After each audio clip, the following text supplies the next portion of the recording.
Então, boa tarde a todos. Dando continuidade aos trabalhos, vamos abrir a solenidade de apresentação e defesa do trabalho de conclusão de curso da discente graduanda Williana da Silva Santos, concluinte do curso de Direito do Centro de Ciências Jurídicas da UFPB. Williana, você dispõe de 15 minutos prorrogáveis por apenas 5. E quando estiver pronta, sinta-se à vontade. Pode começar. Pois bem. Boa tarde a todos e a todas. Saúdo todos os presentes, em especial e de maneira direta, a banca avaliadora, composta pela professora orientadora mestre Georgia Petrucci Lacerda Silva Abrantes e as avaliadoras, a doutora Lenilma Cristina e a doutora Marina Josino. Pois bem, dando início e apresentando o tema da pesquisa, cujo título é Crimes Culturalmente Motivados e Colisão de Direitos Fundamentais, a Inconstitucionalidade da Criminalização do Infanticídio Ritual e as Cultural Defenses, onde eu abordo questões de etnia, cultura, infanticídio, criminalização no contexto do ordenamento jurídico brasileiro. E como bem ressaltado, o primeiro ponto a ser discutido como tese dessa pesquisa é a questão cultural. Por quê? Porque o fator cultural ele é essencial para entender como é que as sociedades elas moldam as suas instituições sociais e elas aplicam identidades às comunidades e aos indivíduos. E no contexto contemporâneo a gente vai ver que essa questão cultural ela vai transcender e vai chegar a um conceito de etnia, que vai abarcar muito além de aspectos culturais, e sim aspectos territoriais e aspectos linguísticos. E no contexto do Brasil, casos como o infanticídio ritual revelam um embate entre as tradições culturais e os direitos humanos, destacando a necessidade de equilíbrio entre os valores colocados na sociedade e a justa aplicação das leis penais, como também das demais leis no ordenamento jurídico. E a partir daí, a gente passa a observar que a problematização dessa pesquisa se encontra em como o sistema jurídico democrático, plural, ele atua na ocorrência desses casos culturalmente motivados. E a partir daí a gente começa a se perguntar, antes mesmo de responder a essa problemática, como é que o Estado brasileiro ele aplica a legislação penal a tradições que são originárias, ou seja, anteriores à Constituição. E ainda, se a gente consegue responder essas perguntas, de que maneira o Estado ele pode promover esse debate intercultural? Pois bem, como justificativa dessa pesquisa, é justamente propor alternativas jurídicas que permitam, como as cultural defenses e a hermenêutica diatópica, ela possam atuar para resolver esse embate jurídico, tanto de direitos fundamentais como de questão de diversidade cultural e para lidar com direitos fundamentais como o direito à vida, Passando para o próximo ponto, que são os objetivos gerais e específicos. Como objetivo geral, a gente tem a necessidade de analisar a inconstitucionalidade do infanticídio ritual sob uma ótica jurídico-antropológica. Por mais que o cerne da pesquisa acabe adentrando numa questão penal, criminalista, o objetivo central é o olhar antropológico diante dessas legislações que são aplicáveis a grupos vulneráveis e tradicionais. E a partir daí, a gente começa a observar que os objetivos específicos dessa pesquisa vão ser, compreender como é que as práticas culturais, como o infanticídio, elas se tornam ou regras vinculantes ou facultativas no cerne dessas comunidades. Posteriormente, a gente vai avaliar também como a globalização ela afeta a identidade desses povos com a questão da homogeneização cultural. E, posteriormente, também, Por fim, né, a gente destaca como o infanticídio ritual ele pode ser tratado, já que é um embate que precisa ter um olhar especial pelo ordenamento jurídico, já que o nosso ordenamento jurídico tem uma escassez de tratar essas questões com grupos vulneráveis e grupos tradicionais. Pois bem, e para responder essas questões, a gente a gente utiliza o método hipotético, dedutivo e dialético, né? Com base em uma pesquisa teórica indireta, por meio de teses, relatórios internacionais, artigos, livros e jurisprudência aplicável ao caso, né? E para isso a gente vai utilizar como ferramenta interpretativa, né, a hermenêutica diatópica, justamente para promover esse diálogo entre o universalismo, né, dos direitos humanos e o relativismo cultural. E já adentrando propriamente na nossa pesquisa, né, no desenvolvimento da pesquisa, o primeiro capítulo ele vai abordar, né, como a cultura e a identidade elas moldam a autodeterminação dessas comunidades e como é que isso acaba criando um conflito no ordenamento jurídico. Pois bem, a definição de cultura como o ponto central para poder chegar ao cerne da pesquisa, a gente tem que é um conceito muito amplo. Porém, desde a antiguidade, né, com Nicolau Abagnano, ele vai falar que a cultura ela serve para aprimorar as virtudes daquele ser humano, né, para que ele possa ser útil à coesão social. Nesse caso, como ele se refere à antiguidade clássica, como é que esse ser humano ele pode ser útil à política, à polis, à res pública, dentre outras questões. E a partir daí a gente vai ver que esse conceito ele vai sendo ampliado, né? E quando a gente chega na ampliação desse conceito com o antropólogo Edward Burnett Tylor, ele vai falar que a cultura é todo um complexo que inclui conhecimento, crenças, artes, moral, lei, costumes e qualquer outras capacidades e hábitos adquiridos pelo homem. Só que isso é um conceito muito amplo que não chega a abarcar as exceções que têm as sociedades e as comunidades, né? Um conceito geral que por vezes também não se aplica a todos os povos que coabitam naquele território. E a partir daí, Franz Boas vai criticar, né, essa visão e vai falar que a cultura ela se desenvolve por trajetórias singulares e não repetíveis das comunidades. É possível também que o mesmo fator cultural se desenvolva numa comunidade isolada daqui que não teve contato com nenhuma outra comunidade e se desenvolva esse mesmo fator cultural em outra comunidade do outro lado do mundo. Porém, a gente vai ver com Bronislaw Malinowski que a cultura ela é conceituada, né, como um sistema integrado e interdependente de instituições que satisfazem as necessidades sociais. E daí, quando a gente começa a entender que a cultura ela passa a ter essa participação direta na identidade dos seres humanos, a gente começa a adentrar no conceito de pessoa, do eu, né? E esse conceito de pessoa, essa noção do eu, inicialmente a gente vai ver que essa identidade pessoal ela é descrita, né, como uma substância racional, espiritual.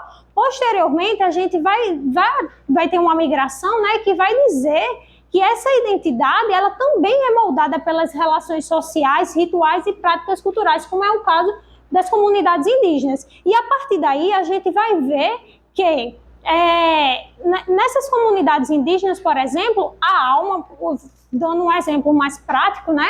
A alma ela não é infundada no corpo do ser humano desde a concepção, como acreditam as religiões cristãs, mas é um processo contínuo ao longo das interações sociais. E a partir daí, a gente vai observar que essa cultura também ela vai destinar um sentido de vida para as pessoas e vai dizer respeito à própria dignidade do ser humano, né? E Malinowski vai completar essa ideia reforçando que a interdependência social, ao discutir que nas sociedades primitivas as normas e costumes regulam comportamentos, elas são fundamentais tanto para a cooperação mútua quanto também para a identidade desse próprio indivíduo, né?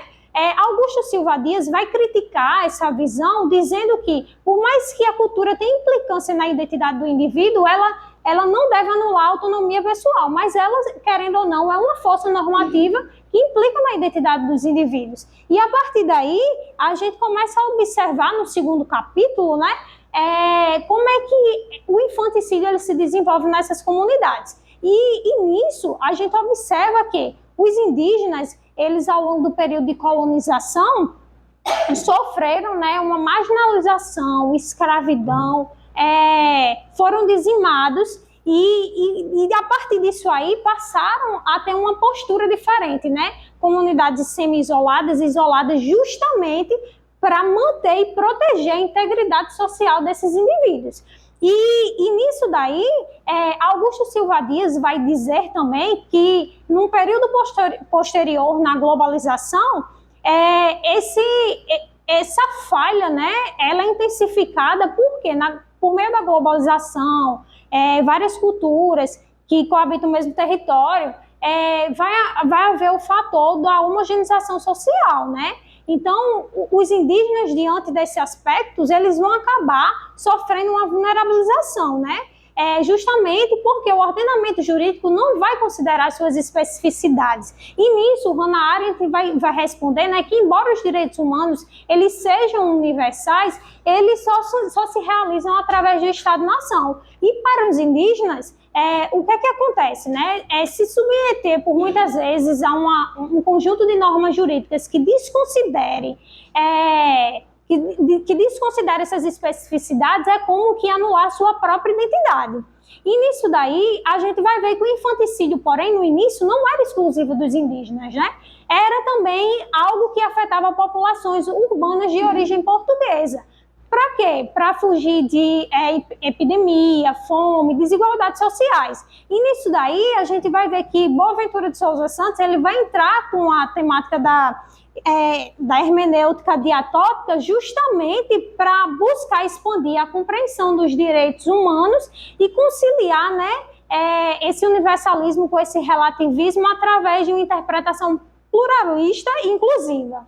No Brasil, o infanticídio é tipificado pelo artigo 123 do Código Penal como o ato de matar o próprio filho, né, a mãe, sob influência do estado puerperal durante ou logo após o parto, com pena de detenção de 2 a 6 anos. E a partir daí a gente vai ver que quando os indígenas eles passam por esse processo, por muitas vezes eles são absorvidos com foco no artigo 26, né, que fala sobre a questão da incapacidade, sendo que é uma visão completamente discriminatória, porque não se trata de incapacidade sobre a compreensão do que acontece ali, mas se trata do que a gente vai ver, né, de um erro sobre o estudo do fato, né?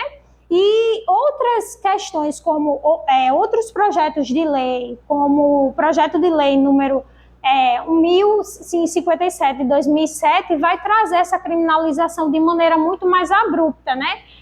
Trazendo até artigos que desconsideram a possibilidade de diálogo e de forma impositiva com que os indígenas adotem a nossa concepção sobre pessoa, sobre o que se trata o infanticídio, desconsiderando as suas especificidades, os seus rituais e a sua própria cultura. E nisso daí, a gente vai ver que a virada de chave do trabalho vai surgir com Roberto Cardoso de Oliveira, que ele vai trazer o fato de que os conflitos interétnicos, eles não devem ser resolvidos por questões de hierarquia, e sim eles devem ser resolvidos por meio de um diálogo intercultural, né? E não pela imposição autoritária, né? E trazendo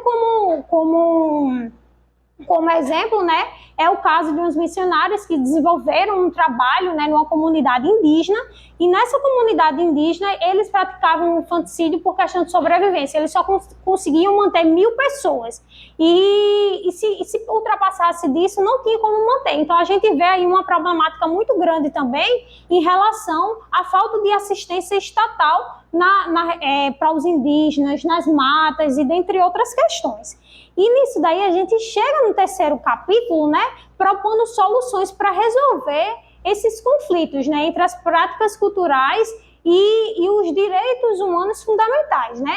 E concluindo, né, a gente vai ver que o reconhecimento jurídico-cultural ele vai muito além da aceitação de diferenças, né? É um processo contínuo em que você reconhece o outro como um igual que é diverso. É até uma fala de Augusto Silva Dias que resume muito bem qual que deve ser o tratamento, né? E nisso daí a gente vai ver que esse embate entre direito à vida e direito cultural ele não vai poder ser resolvido por hierarquias, normas, entre outras questões, mas sim de uma ponderação de princípios, como fala Robert Alexis, né? E o mandato de segurança 23.452 do STF, ele trata justamente sobre isso, que os direitos fundamentais, eles não são absolutos. Há uma necessidade de resolver caso a caso. E nisso daí, a gente aparece com a tese da cultural defense, né? Que se fundamenta justamente nessa ideia de que a cultura influencia profundamente a identidade e o comportamento dos indivíduos, né? Possa ser que, embora essas ações sejam contrárias ao ordenamento jurídico, mas elas são guiadas por tradições e valores culturais. Por quê? Porque as pessoas que praticam não acreditam que estejam praticando um crime, né? Mas eles carregam consigo valores de certo e incerto, de justo e injusto, que são influenciados também pelos fatores culturais. E nisso daí a gente vai ver que o nosso maior problema da cultural defense é justamente o fato de que muitas pessoas e muitos estudiosos acabam por entender que isso acaba sendo um privilégio perigoso. Ou então também, caso seja aplicado, isso pode comprometer a proteção às vítimas que sofrem de crimes culturalmente motivados, né? E para além disso, práticas abusivas e opressivas. Vou dar um exemplo. Por que ele fala tanto disso? O feminicídio. O feminicídio é um crime culturalmente motivado. Mas por que as cultural defenses não se aplicam ao feminicídio? Porque a gente não pode aplicar uma tese contra uma conquista de valores, a uma conquista de luta que derramou muito sangue. Augusto Silva Dias explica, né, que isso daí seria isso seria um total retrocesso. E a partir daí a gente vai ver que a chave para entender e para harmonizar nesse conflito que a gente tanto fala é retomar aquilo que eu acabei de mencionar, o reconhecimento do outro como um igual que é diverso, né? Demandando uma reinterpretação dos direitos fundamentais, uma ampliação desses direitos fundamentais, sem que isso acabe um direito fundamental anulando o outro. Por quê? Eu tenho dois sujeitos nessa relação, né? Tanto o sujeito individual quanto o sujeito coletivo. E esse sujeito coletivo dessas comunidades indígenas, né, os indígenas e suas práticas culturais estão em extinção. Então, ou o Estado busca promover essa harmonização, ou a gente vai acabar tendo um assassinato de um dos sujeitos, né? Sem que uma coisa precisasse implicar na outra.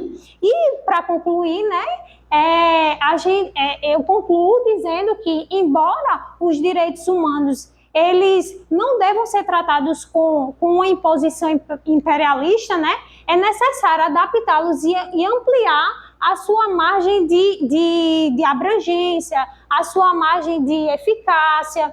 E a partir daí, a gente vai ver que a tese das cultural defense vai sugerir justamente o que diz o Código Penal, né, sobre o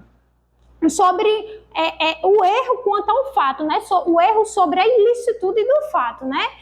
Se inevitável, vai acabar implicando uma isenção da pena. E se evitável, né, pode haver uma redução. Porém, eu levanto um questionamento no final, que é o fato de que é necessário analisar cada caso. Por quê? Porque esse indígena ele pode muito bem tá dentro do nosso contexto de sociedade e ter abandonado as suas práticas culturais por livre escolha. A cultura ela não vai definir a identidade do indivíduo por completo, ela não pode anular a autonomia desses indivíduos, mas é necessário entender também porque esses indivíduos eles podem muito bem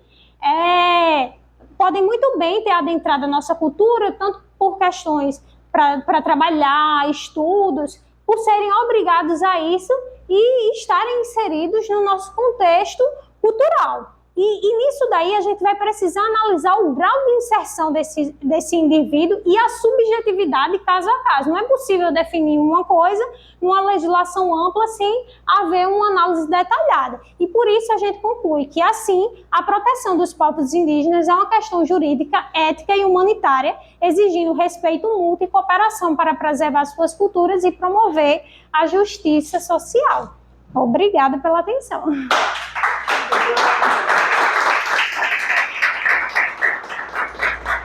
Eu só podia se manifestar no final. Mas estão perdoados. Você foi por apresentação. Então, dando seguimento aos trabalhos, passo a palavra aos membros da banca examinadora para que procedam as considerações e possíveis arguições. Queria, professora Marina, serei breve. Boa tarde a todos os presentes. Eu queria dizer que já almoçaram. Me confraternizar mais uma vez com as minhas amigas, colegas professoras e reencontrar também Liliana, né? Fico contente em reencontrá-la e defender um tema tão interessante, tão pouco discutido, né? No jurídico. Eu tenho, na verdade, algumas observações de ordem formal, mas algumas já foram, digamos assim, já justificadas pela própria carta que é apresentada pela candidata, né? Quando trata, por exemplo, da questão do problema, da hipótese, do resumo, você já fez a promessa de que não está pronta, então eu não vou nem considerar. Depois a gente pode, inclusive, conversar, então eu converso com o Georgia e aí vocês duas depois se acertam. A minha pergunta é, em que difere o tema central do seu trabalho de pesquisa do que lá no direito internacional a gente chama de juiz cogens? Porque o juiz cogens funciona como sendo justamente pelo núcleo duro em que o princípio da universalidade dos direitos humanos não vai prevalecer, a não ser em casos excepcionais, a preservação de alguns direitos tidos como muito fundamentais.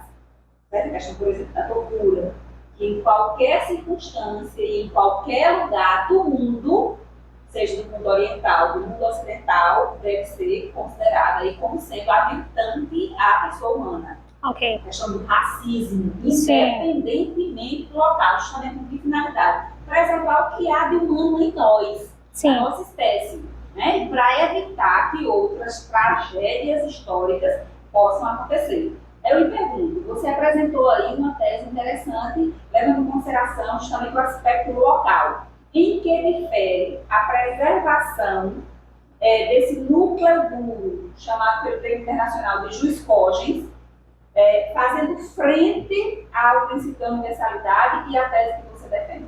Pois bem, em que difere?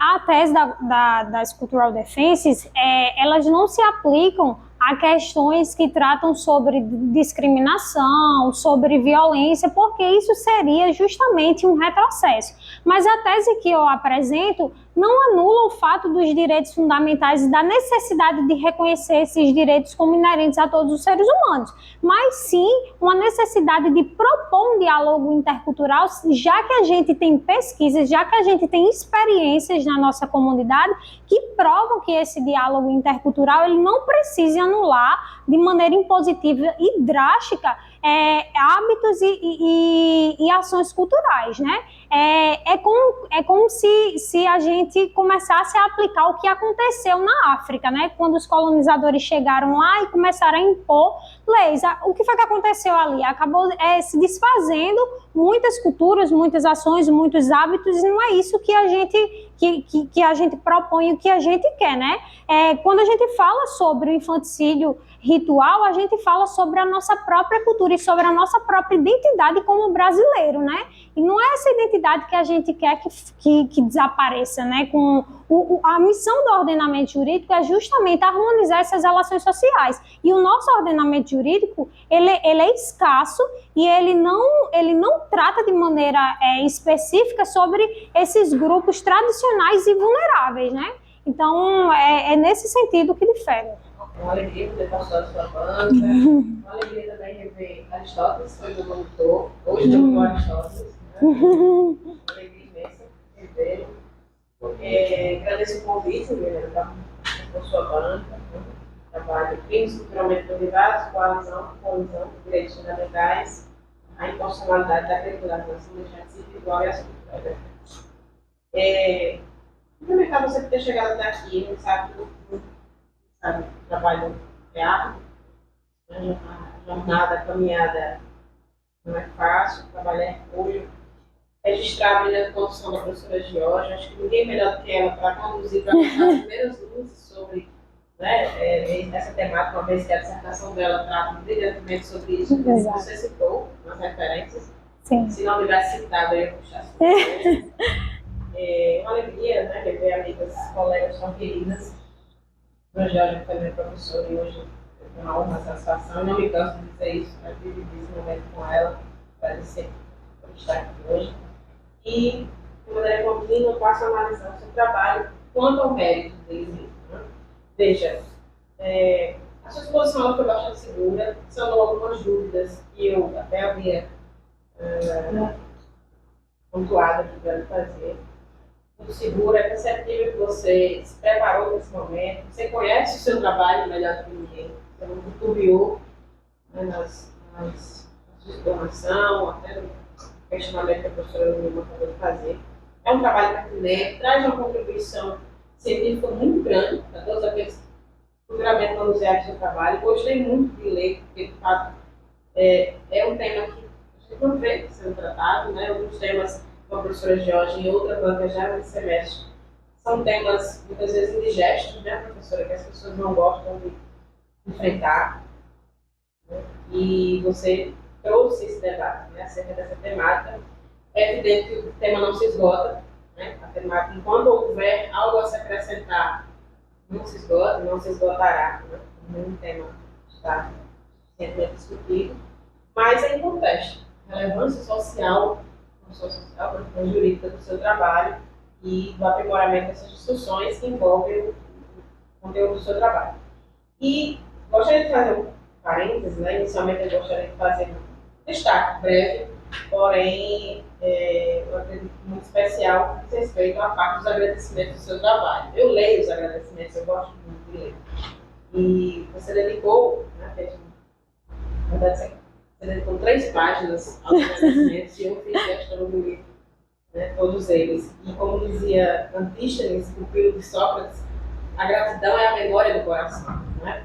E são 3 páginas de agradecimento e são 3 páginas repletas do início ao fim, professora Georgia, de profunda gratidão a todas as pessoas que dividiram essa caminhada com você, Liliana. Né?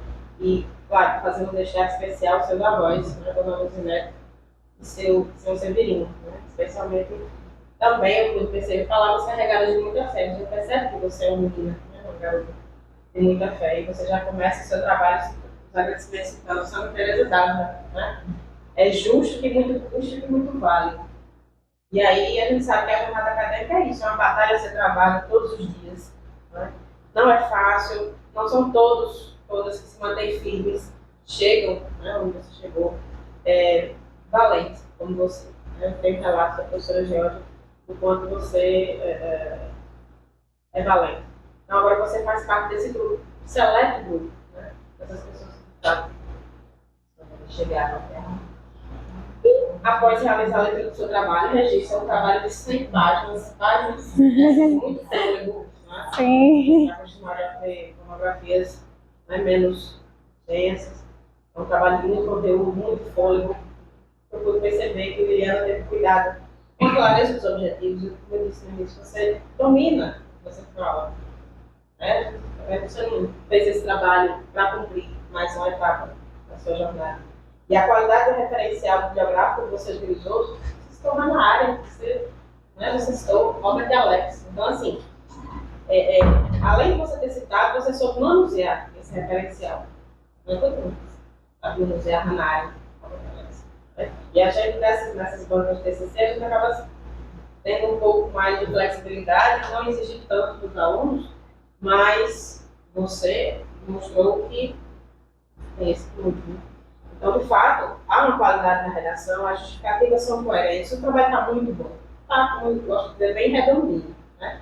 E há uma qualidade não só do tocante à utilização de uma linguagem escorreita, Na sua apresentação também, você teve esse cuidado de ver o quanto você é criteriosa, você é cuidadosa, vamos não errar aqui. E também no respeito às normas, né, que a gente sabe que é importante as normas técnicas na formatação.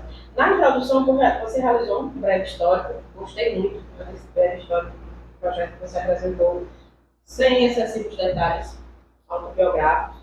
Como surgiu a ideia do seu trabalho? E já antecipo, eu vejo um potencial para publicação. Eu acho que deve, claro, conversando com sua orientadora, eu estou já invadindo uma esfera, né, que não me diz respeito, mas eu já enxergo um potencial não só para publicação, mas acho que você não deve deixar de lado esse seu trabalho, você deve ter certeza que a professora Georgia não vai deixar que você o abandone, e é uma autoridade. Né, Hoje é tão bom fazer parte do banco, presidir banco examinador com ex-aluno. Não, mas é verdade. Eu não sou de rasgar seda. Eu não sou cafajeste. Eu não sou cafajeste. Então, apresentou uma visão global da sua pesquisa, incluiu a importância, a justificativa que o trabalho ocupa na sua vida. Né? A gente vê que você vai levar essa pesquisa, na verdade já leva com muito amor, com muito carinho. E os objetivos me parecem, não só as hipóteses, que é importante, a gente falou até, a professora Lenima falou isso na prova anterior, né, a necessidade das hipóteses ficarem claras, os objetivos não se confundirem com as hipóteses, eu acredito que você conseguiu fazer isso, me pareceram bastante claros. Só algo, fazer uma pontuação em relação à introdução e nas considerações finais, não que seja proibido, né, na perspectiva, mas acredito que a introdução e a conclusão são momentos em que a gente quer ver o autor. E você citou, não que seja proibido, não há nada que peça isso. Mas, geralmente em bancas, representações, assim, que você esteja sob, né, avaliação, análise, é importante, né, tomar essa cautela, não seja proibido. Mas nada que tire brilhante do seu trabalho, vai estar muito bom. Na revisão da literatura, o trabalho traz o seu conhecimento, né, sobre a literatura básica do assunto, você comentou, você discutiu informações que já tinham sido publicadas, parte da metodologia também você apresentou, né, também falou sobre a hermenêutica diatópica. Veja, estamos falando de um trabalho de graduação, de graduação, né? Então, assim, você tem a obrigação de levar esse trabalho para um patamar bem mais alto. Esse trabalho vai levar lá no doutorado. Eu fiquei atópica, como assim? Você tem uma aula de graduação falando sobre hermenêutica? Vai levar. Eu nem... É uma afirmação. Vai. Então, assim, os resultados, você descreveu os resultados, né, de maneira muito detalhada, as suas conclusões, você conseguiu fechar, finalizar o seu trabalho com a resposta àquelas hipóteses que você formulou, né, na introdução, que possibilitou a manifestação do seu ponto de vista, não só na parte escrita, mas também na sua apresentação oral, porque eu disse algumas nuvens ainda pairavam, né, em relação a algumas coisas, mas você esclareceu, não tenho perguntas nesse sentido. O referencial biográfico riquíssimo, não sei se alguns de vocês tiveram contato com o trabalho dela, mas além de pertinentes, você soube manusear. São 9 páginas de referência, 9 páginas de referências e fôlego. Tem só algumas, né? Alexi, Anário. Então, não precisa de nada. Então, o trabalho está fundamentado, o tema é pertinente, é um tema que a gente não. Tenho certeza que muita gente vai ter curiosidade de ler o seu trabalho, né? O seu título diz muito, né? E a última coisa, geralmente, que a gente coloca no trabalho. E pelo título a gente consegue identificar a problemática do trabalho. Vou indicar para meus alunos, né, se interessarem pela temática, é um trabalho riquíssimo. O trabalho está fundamentado, o tema é pertinente, é conexo. A discussão é demais, vai ter várias relevâncias no oferecimento. Você apresentou uma visão parcimoniosa, você nem foi, né, nem Deus, nem já, você apresentou uma discussão de maneira parcimoniosa, coerente acerca dessa temática. E a professora Geraldo, diante do que foi exposto, eu acredito que qualquer pergunta que eu fizer, ela vai saber responder. Então, não tem dessa. Então, considerando o empenho de Liliana, os procedimentos, aquilo que usou a produção do trabalho, a trajetória dela, a galhardia, né? Não foi minha aluna, infelizmente, Mas eu enxergo não só o potencial para publicação, mas a vejo aprofundando esse trabalho no nível de pós-graduação em instituições, com certeza. Estou satisfeita com isso. Senta que lá vem história. Vamos lá. Não costumo falar, é muito raro. Salvo quando eu estou na condição de avaliadora, não é o caso, porque as considerações e arguições, elas devem ser feitas ao longo da construção do trabalho. Então, não cabe ao orientador, pelo menos a meu ver, no momento de defesa, arguir ou fazer nenhuma consideração sobre alguma falta ou falha ou equívoco, o que seja, porque subentende-se que o trabalho foi acompanhado, foi orientado. Então, essa é a minha percepção. Mas, com relação especificamente a essa orientanda e a esse trabalho, é preciso que se conte uma história. Então, eu começo agradecendo a Liliana a oportunidade, o convite. O convite foi belíssimo. Eu até registrei nas redes sociais a forma como ela fez o convite, o carinho, o cuidado, o zelo que ela teve ao longo do exercício da monitoria. Ela também não foi minha aluna, Liliana não foi minha aluna, nós não nos conhecíamos, ela foi minha monitora e nós nos conhecemos muito tempo depois, porque ela foi minha monitora ainda no período remoto, né, quando eu voltei do doutorado e do afastamento.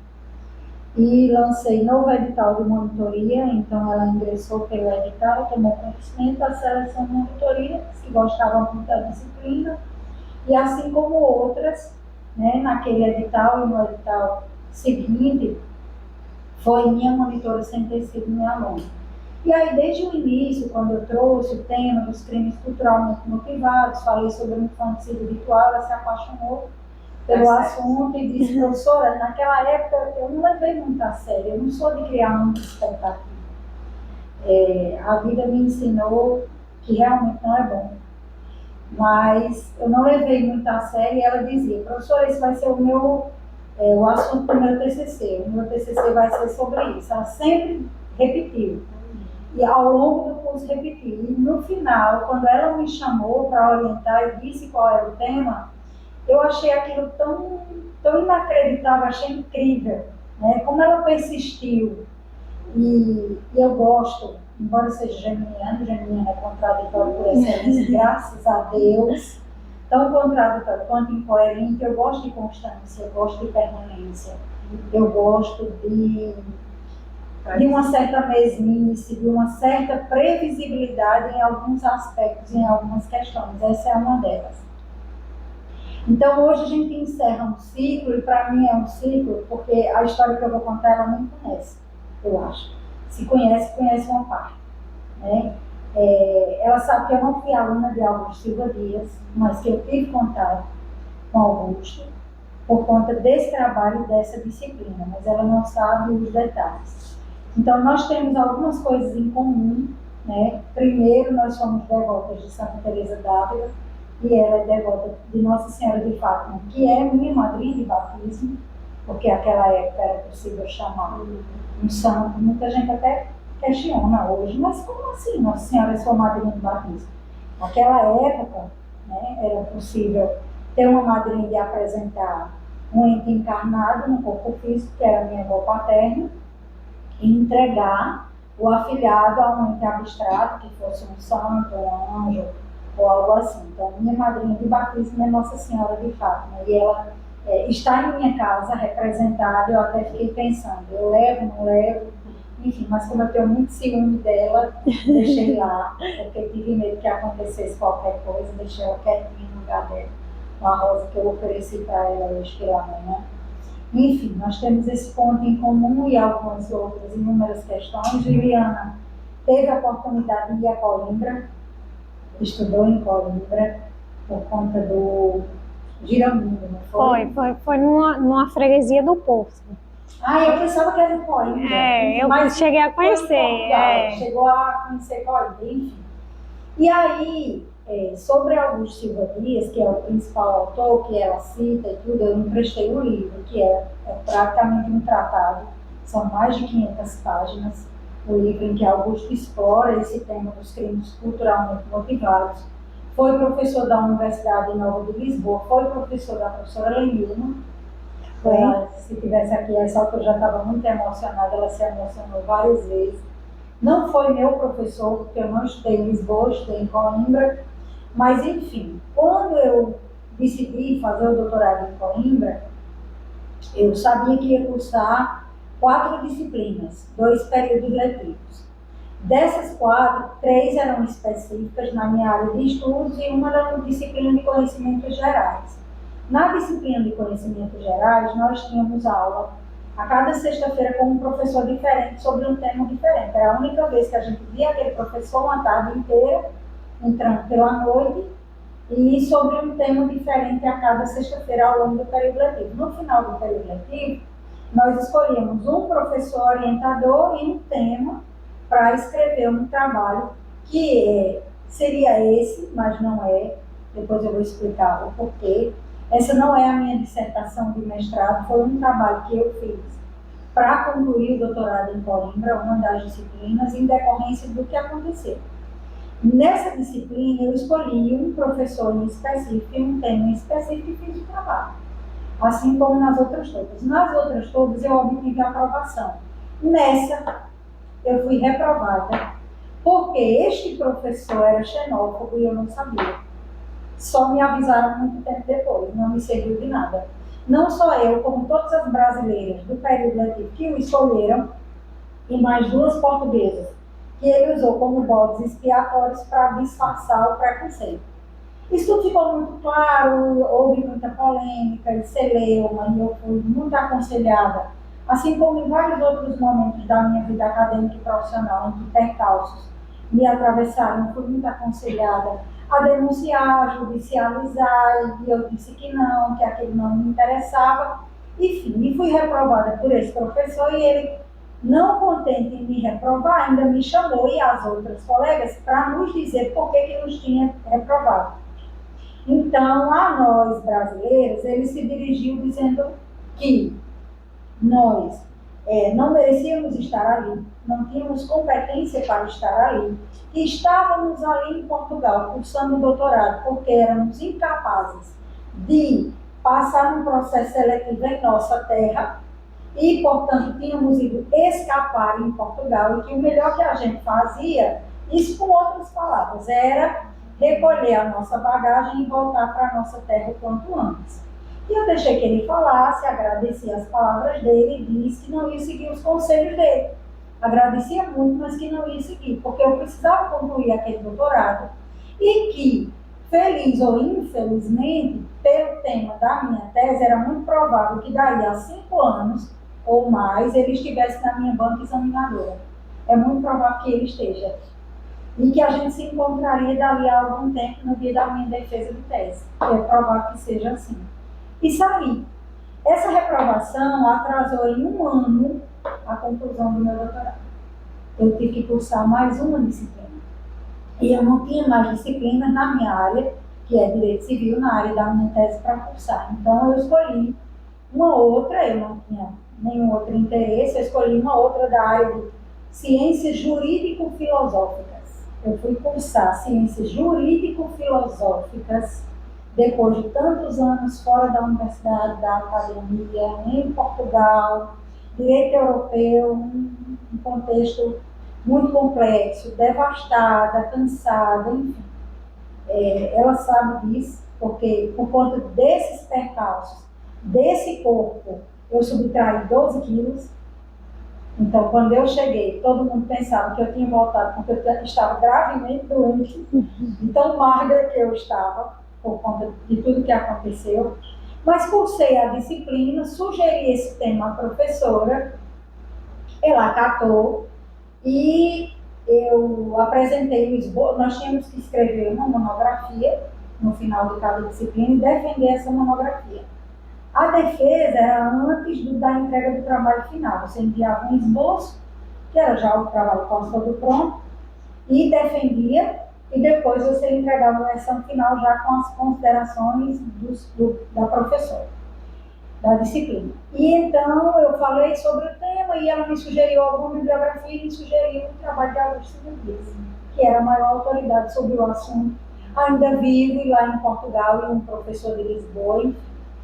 O livro estava esgotado e ela prontamente se ofereceu para conseguir uma cópia, o livro mesmo, de uma colega que tinha conseguido ainda comprar recentemente e tudo. O livro era novíssimo. Essa professora, que eu nem cheguei a conhecer, nunca tinha aberto esse livro. Ela me entregou, eu sabia que eu não podia rasurar, nada, mas era um livro de mais de 500 páginas que eu precisava ler para fazer o trabalho, porque foi a primeira referência, a mais importante que ela deu. Então, o que eu pensei? Eu vou fazer uma cópia desse livro, porque eu eu não tenho como ficar mais do que uma semana. Eu tinha uma semana para ficar com o livro, eu não tenho como ficar mais de uma semana, eu não tenho como rasurar, eu tinha medo de abrir o livro e estragar aquele livro, porque os portugueses são criaturas muito peculiares. Então, eu levei para a copiadora, para uma máquina copiadora da própria universidade, no andar de cima. Uma tarde lá, reservei para mim, fiz a reserva da máquina para mim. Estavam só eu e Deus na sala fazendo a cópia. Quando eu terminei tudo, a última folha, eu coloquei o livro em cima de uma cadeira de madeira, e atrás dessa cadeira de madeira tinha uma tarisca de madeira assim, entre as duas pernas da cadeira, na parte de trás. Coloquei o livro na cadeira e me virei para desligar a máquina, fazer o pagamento automático e desligar a máquina. Quando eu terminei tudo, que eu me virei, o livro não estava lá. Então, o sangue me fugiu. Eu imaginei tudo, mas ninguém entrou ali. Então, quando eu procurei, o livro estava no chão. Quando eu apanhei o livro caiu e abriu, e uma das páginas rasgou. Fez um pequeno rasgo assim. Eu desci da sala chorando copiosamente. Todas as pessoas na biblioteca da universidade pensavam que tinha morrido alguém. Eu me sentei na cadeira, na poltrona e desabei. Todos correram para mim, portugueses e brasileiros e gente de toda nacionalidade, porque parecia uma morte. Para mim era uma morte mesmo. Como é que eu ia dizer? Primeiro, que eu tinha copiado. Não é uma coisa que se diga. Eles detestam esse tipo de procedimento. Segundo, que o livro tinha rasgado, que não era dela. Então, me sugeriram tudo, que eu remendasse, que eu refizesse, que eu entregasse e não dissesse nada, eu entregasse fechado. Eu disse, não, eu vou dizer a verdade. Chamei a professora, mandei um e-mail, me reuni com ela, abri o livro, mostrei a página e contei a verdade. E ela teve a pior das reações possíveis e imaginárias. Foi horrível, eu aqui não vou contar os detalhes. E pronto, me entregou a própria sorte, disse que ia devolver o livro, enfim. Então eu disse, ela vai me reprovar. Já fui com aquele pensamento. Eu precisava concluir a disciplina para seguir com o doutorado. Então eu conversei com uma amiga, essa amiga, nós vasculhamos a internet, ela me ajudou a vasculhar e encontramos 2 únicos exemplares. Eu comprei um para essa professora e o outro para a colega dela que tinha me emprestado a ela e, consequentemente, me emprestado o livro que rasgou. Não contente, eu entrei em contato com o professor Augusto, que me respondeu como alguém com o mínimo de senso humanitário responde uma pessoa já no estado em que eu me encontrava. Ele foi extremamente educado, solícito, cordial, mais que isso. E para um português ser simpático é mais que um elogio. Então ele me respondeu e se colocou prontamente à minha disposição, ficou encantado com o fato de eu ter vasculhado a internet, encontrado esses 2 volumes e se dispôs a fazer uma dedicatória e autografar esses 2 volumes. Aí eu consegui que uma outra colega fosse de Coimbra a Lisboa de metrô, de comboio. Ela foi, encontrou o professor Augusto, levou os alunos, ele fez a dedicatória para ambas, autografou, me mandou um livro, não esse, porque nem ele tinha mais, só a cópia dele, me mandou um outro livro, e tudo, e eu entreguei o livro à minha colega que tinha ido, porque ela também me socorreu assim como a outra. Uma outra esteve comigo na defesa prévia, eu consegui defender, depois enviei a versão final, fui aprovada e muito bem avaliada, enfim. E essa colega entregou a ela as 2 cópias. Eu disse, e então, Bruna, o que a professora disse? Ela não disse nada. Recebeu e saiu. Ela não disse absolutamente nada. Eu sei o que significa isso, mas não ia apontar. Enfim, por que eu fiz questão de contar essa história? Porque para mim foi uma tragédia. Naquele momento, eu estava vivendo uma tragédia mesmo. Eu sofri muito, foi uma experiência riquíssima, belíssima. Talvez eu não vivesse tudo de novo, eu não sei se eu teria coragem. É provável que sim, mas eu não posso afirmar com toda certeza. Mas foi muito doloroso, eu sofri muito com tudo que eu passei ali. Então, a defesa desse trabalho hoje, primeiro, Liliana, ter persistido no tema, a gente poder honrar a memória de Augusto, que foi o contrário de tudo aquilo que eu estava vivenciando, né, em termos de relações interpessoais com os portugueses, a gente poder reverenciar, homenagear Augusto com esse trabalho tão bem feito, levar adiante essa tese dele, essa ideia, essa formulação que ele faz, e quando eu digo que esse trabalho vai levar o Liliana até o doutorado, é porque eu estou verdadeiramente profetizando, eu acredito piamente nisso, é por isso que eu faço essa afirmação. Significa para mim tudo isso. Aqui eu encerro esse capítulo, aqui eu seco a última lágrima derramada naquela tarde, naquela tragédia. E depois, com tudo aquilo que eu ouvi da professora. Então, eu precisava contar essa história para que ela entendesse o porquê. Ela sempre sentiu isso. Eu sei que ela sabia o quanto significava para mim, mas ela não tinha a dimensão. E eu deixei para contar nesse momento para que não fosse marcado por uma história triste, fosse marcado por uma virada de página muito bem virada, com maestria, que eu entreguei nas mãos de alguém. Eu disse, não sou eu que vou virar esse capítulo, quem vai virar esse capítulo para mim é a Liliana. Eu entreguei nas mãos de alguém em quem eu confio e a quem eu quero, como se fosse uma filha. Ela sabe disso. Então é por isso que eu precisava contar. E assim a gente encerra esse capítulo juntas. Eu espero que a gente publique, eu espero estar profetizando, porque ele merece, mais do que qualquer outro, ele merece isso.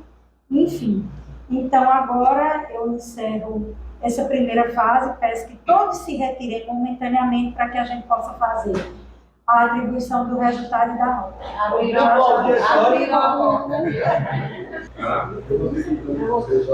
Liliana, minha querida, a banca chegou um veredito. Professor, E fica aqui. opina pela sua aprovação com nota máxima. Parabéns.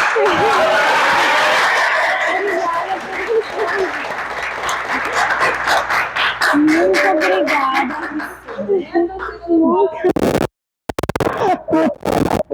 Eu que agradeço. Demais. Fortíssimo, você viu? Eu agradeço assim imensamente, né, principalmente a professora Georgia, desde a monitoria, né, esse trabalho é fruto da monitoria, e a todas as pessoas, né, que percorreram comigo durante esse caminho, todo mundo que está aqui presente, né, as avaliadoras, Lenilma, que foi minha professora, né, a minha família, o meu namorado, as pessoas que trabalham comigo, Dr. Felipe, Dr. Aristóteles, Fernanda, Clarinha, Jeff, né, tia Marcela, que está ali, as minhas amigas também, e a UFPB. Ela fazendo careta. fazendo capeta, chorando. Eu sou da